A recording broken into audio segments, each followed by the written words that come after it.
오늘의 사연 시작할게요. 안녕하세요. 저는 올해 40대 초반이 된 한 남자의 아내입니다. 제 입으로 이런 말을 하기 좀 낯뜨거운 말일 수도 있지만 솔직히 제가 봐도 저는 타고나게 좋은 몸매와 호감형 얼굴을 가지고 있습니다. 결혼 전에 저를 따라다니는 남자가 정말 많았고 저와 교제를 원하는 남자들의 대시를 많이 받았지만 번번이 거절해야만 했던 이유가 있었는데 바로 엄한 집안 분위기 때문이었습니다. 항상 집에 일찍 들어가야만 했기 때문에 남자와 교제할 만한 시간이 별로 없었고 그러다가 제가 20살이 되면서 지금의 남편을 만나게 됐습니다. 처음에 이 남자를 만났을 때는 제가 연애를 하고 있다는 사실을 집안에는 비밀로 했고 어느 순간 결혼할 때가 되어서는 집안의 엄청난 반대에도 불구하고 제가 너무나도 사랑하는 사람이기에 결혼을 하게 되었습니다. 남편은 저보다 6살이 많았고 저의 첫 남자이고 부부 생활에도 아무런 문제가 없었어요. 그러나 문제는 결혼을 너무 일찍 했기 때문에 저는 아직 어리고 하고 싶은 것도 많고 욕구도 많았습니다. 특히나 밖에 나가서 친구들과 만나다 보면 제가 결혼했다는 걸 상상도 하지 못하고 저에게 다가오는 남자들이 정말 많았습니다. 연락처를 좀 알려달라거나 같이 술을 마시러 가는 게 어떻냐는 말이었죠. 처음에는 그런 게 신기해서 즐기기만 했는데 어느 순간부터 그런 게 너무 많아지니까 거부감이 들었습니다. 제가 일찍 결혼을 해서 당시에만 하더라도 결혼한 친구가 주변에 한 명도 없었습니다. 그러다 보니 친구들이 나이트에 가서 놀았던 이야기를 한다거나 남자친구와 만나고 헤어지는 이야기를 들으면 부럽기도 하고 저도 처음에 남편을 만났을 때의 그런 설레임을 다시 한번 가지고 싶다는 생각을 하기도 했습니다. 그러다가 정말 제 인생에서 큰 사건이 하나 터지게 됐습니다.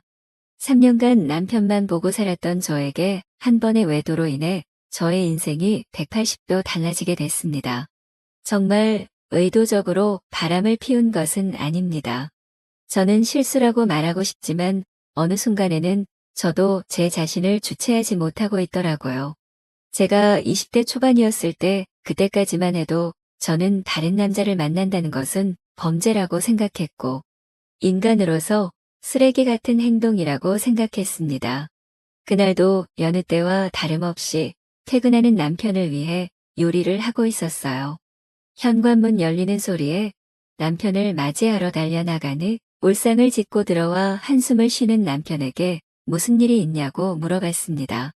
그러자 휴대폰을 잃어버렸다고 말했습니다. 그 휴대폰은 산지 얼마 안 되었고 할부도 아직 많이 남아있는 상태였습니다.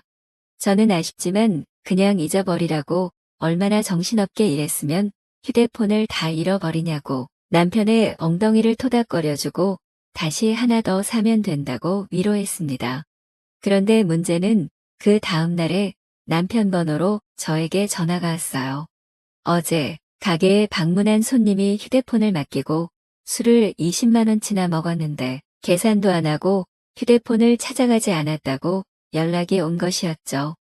저는 처음에 그 말을 듣고 남편을 의심했지만 그럴 리가 없다고 생각했기 때문에 알아보니까 누군가 휴대폰을 주워서 가게에 맡기고 외상으로 술을 먹은 것이었습니다. 가게 주인은 휴대폰을 찾아가려면 술값을 가지고 술집으로 오라는 말을 했습니다. 돈은 아깝지만 그래도 남편이 알면 좋아할 거라는 생각으로 약속한 시간에 맞춰 택시를 타고 술집을 찾아갔습니다. 그때 시간이 오후 5시 정도였는데 제가 갔을 때 그곳은 이제 막 가게를 오픈하고 있었어요. 문 앞에 주인으로 보이는 젊은 남자가 있었습니다. 휴대폰 찾으러 왔다고 말하자 가게에 있다며 지하 2층인 술집으로 저를 데리고 갔습니다. 휴대폰을 확인하자 남편 것이 맞았는데 20만 원을 주기에는 너무 아까웠습니다. 솔직히 저희 남편이 잘못한 게 아니고 이걸로 술 먹은 다른 남자가 잘못한 건데 왜 그 돈을 제가 물어줘야 되나 싶더라고요. 그러다 문득 그 남자의 외관을 살펴봤습니다. 머리카락은 굉장히 길었고 통이 큰 바지를 입었으며 자기 사이즈보다 적어도 몇 배는 더 커 보이는 와이셔츠를 입어서 그런지 꼭 무슨 힙합하는 청년처럼 생겼더라고요. 걷는 걸음걸이도 껄렁하고 팔에는 문신이 보였는데 깔끔한 정장만 입고 다니는 제 남편과는 정반대의 자유로운 느낌이 많이 풍기는 오빠였습니다. 생긴 것만 보면 제가 좋아하는 얼굴상으로 제법 잘생겼지만 옷 입는 게 영 마음에 들지 않았습니다. 저도 제가 왜 그랬는지 모르지만 갑자기 그 남자에게 한 가지 제안을 하게 되었습니다. 20만 원 대신 오늘 그쪽이랑 밤일을 해서 갚으면 안 되냐고 했지요. 솔직히 이건 정말 어처구니 없는 제안이었습니다. 말하는 동시에 저는 얼굴이 빨갛게 달아올랐습니다. 그 남자는 놀라는 듯 하다가 갑자기 술집 문을 걸어 닫으면서 저에게 다가왔습니다. 그 말이 진심이냐고 저에게 묻더군요. 저는 20만 원이라는 금액이 아까운 것도 아까운 것이지만 그 남자에 대한 호기심이 더 컸던 것 같습니다. 그래서 그냥 한 번쯤 해보는 건 어떨까 하는 생각이 들었던 것이죠. 저는 진심이라고 말했고 대신에 확실하게 비밀로 해줘야 한다고 말했습니다. 그렇게 그 남자와 갑작스럽게 가게 안에서 일을 치른 후에 휴대폰을 돌려받고 집으로 돌아왔습니다. 이것이 제 첫 외도의 시작이었습니다. 이왕 외도를 할 거면 좀 로맨틱하게 했으면 되는데 너무 난장판이었다는 생각이 들더군요. 그날 밤 이후로 술집 주인은 저에게 가끔 연락을 해왔지만 저는 연락을 받지 않았습니다. 막상 해보니까 그다지 좋지도 않았고 오히려 다른 걸 더 느껴보고 싶다는 생각이 들었기 때문입니다. 그 뒤로 저는 남편 외에 다른 남자를 만나는 것에 대해 호기심이 생겼어요. 많은 사람을 만났다가는 남편이 알게 될까봐 걱정이 되었고 집에만 있는 저로서는 다른 남자를 접할 기회가 쉽지 않았습니다. 그러다 생각지도 않았던 사람과의 일이 벌어지고 말았습니다.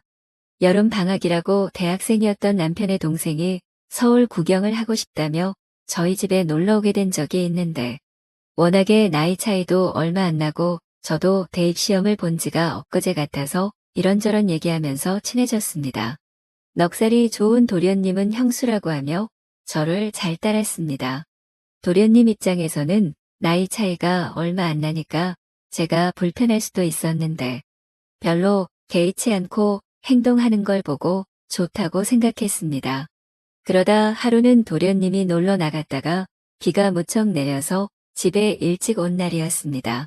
남편은 출근한 상태였고 우산을 미처 준비하지 못한 터라 비를 흠뻑 맞고 집에 들어온 도련님에게 갈아입을 옷을 가져다 주며 씻으라고 하고 과일을 깎았습니다.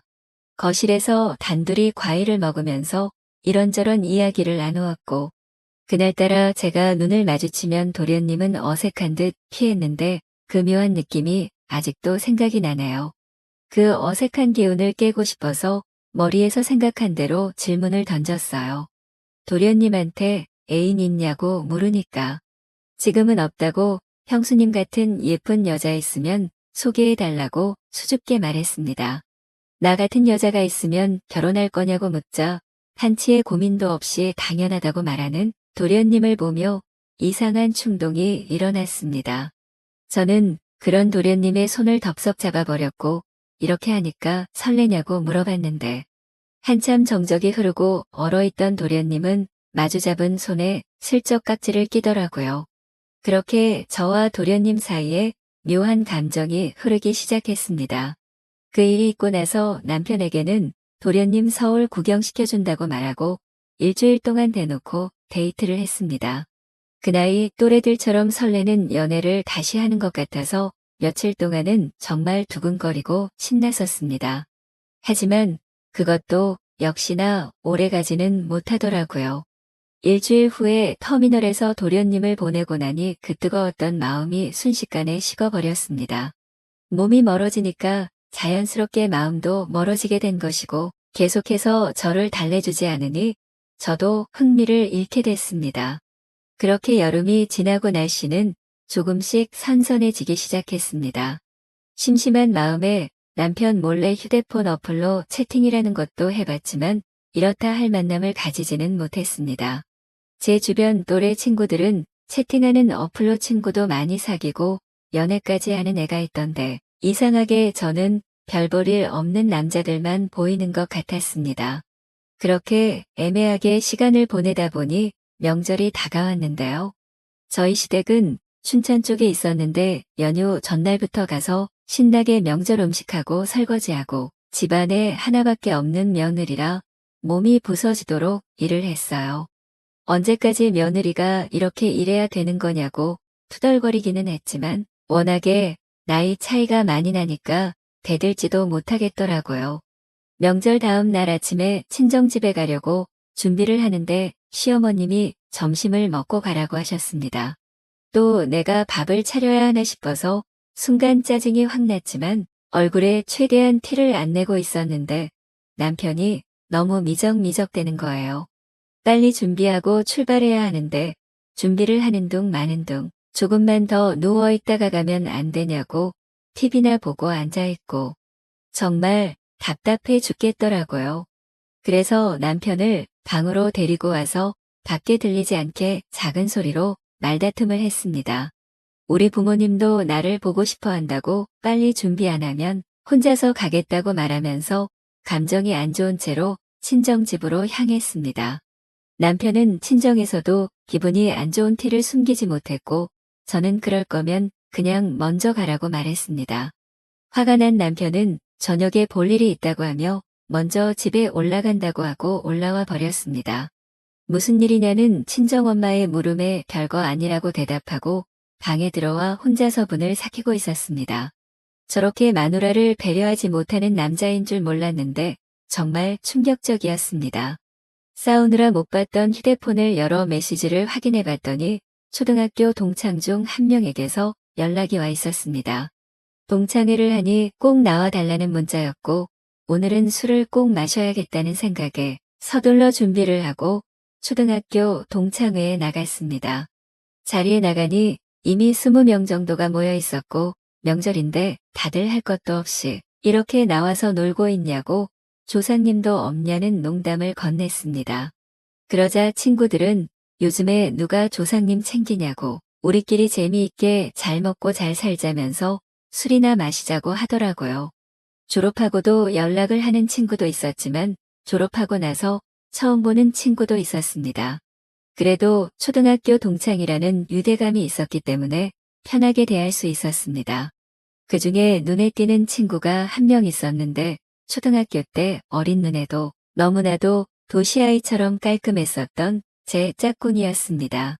그 아이는 피부도 하얗고 공부나 운동도 잘했었기 때문에 어릴 적에 잠시나마 좋아했던 남자애였어요.